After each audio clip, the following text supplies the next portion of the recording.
विदिशा लोकसभा क्षेत्र से पूर्व सीएम शिवराज सिंह चौहान ने अपना पर्चा दाखिल किया है, नामांकन दाखिल किया है और इसी दौरान विस्तार न्यूज से खास बातचीत उन्होंने की है। क्या कुछ कहा शिवराज सिंह चौहान ने विस्तार न्यूज से खास बातचीत में, वो सुनाते हैं दर्शकों को। तरह जन जन के नेता, लोकप्रिय नेता होने के नाते उन्होंने तत्काल सुध ली उस दल की भी जो लगातार नृत्य कर रहा था। हम उनसे जानेंगे। सर आप एकदम रुकिए। ये दल थोड़ी है, ये मेरी भांजियां हैं। बिल्कुल, ये मामा के लिए आई हैं। मामा के लिए आई और मामा ने मामा अपनी भांजियों के कल्याण के लिए है, उनकी सेवा के लिए है। सर नामांकन दाखिल हो गया, बड़ी संतोष देख रहा हूँ मैं आपके चेहरे पर। पूरा परिवार आया है ना, ये परिवार के साथ होने का सुख है। बिल्कुल। सर क्या लग रहा है, आपने आशीर्वाद तो आलोक जी को भी दे दिया, रिकॉर्ड तोड़ेंगे वो, यहाँ पर क्या रिकॉर्ड टूटने वाला है? सब लोग रिकॉर्ड तोड़ेंगे। ये थे शिवराज चौहान जी जो कह रहे थे कि सब लोग रिकॉर्ड तोड़ेंगे।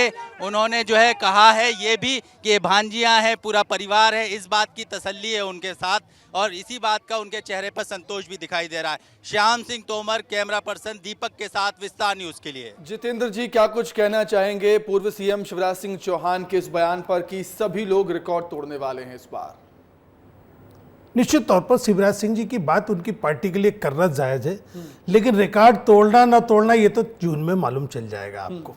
भारतीय जनता पार्टी बंगाल में भी रिकॉर्ड तोड़ने जा रही थी, भारतीय जनता पार्टी दिल्ली में भी रिकॉर्ड तोड़ने जा रही थी। असल में है क्या, ये सांप्रदायिकता पर इस चुनाव को खींचकर ले जाना चाहते।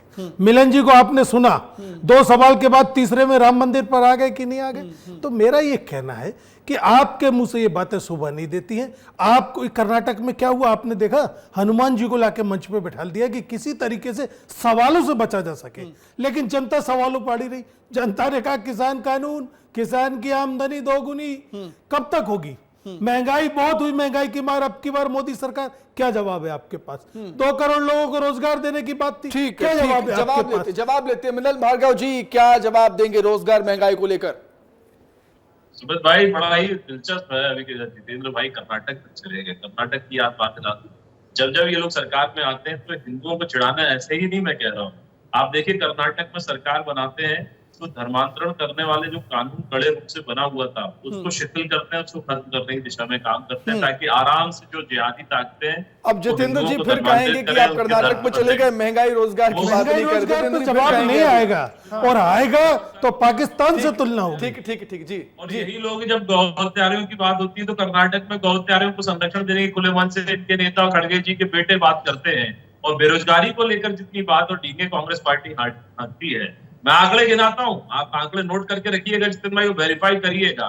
देखिए इस सरकार में जब भी प्रोविडेंट फंड कोई बुलाता है उसकी नौकरी लग जाती है। 2014 का आंकड़ा है 11 करोड़ का लोगों ने प्रोविडेंट फंड में अपना रजिस्ट्रेशन कराया था।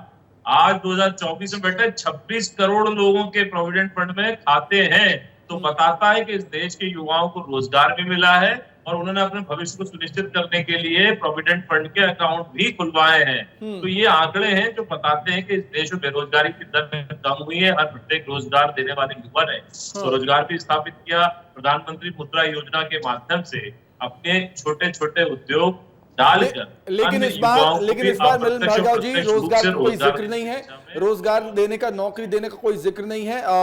मोदी जी ये कह रहे हैं, बीजेपी ये कह रही है कि लोन लीजिए, अपना स्टार्टअप खोलिए।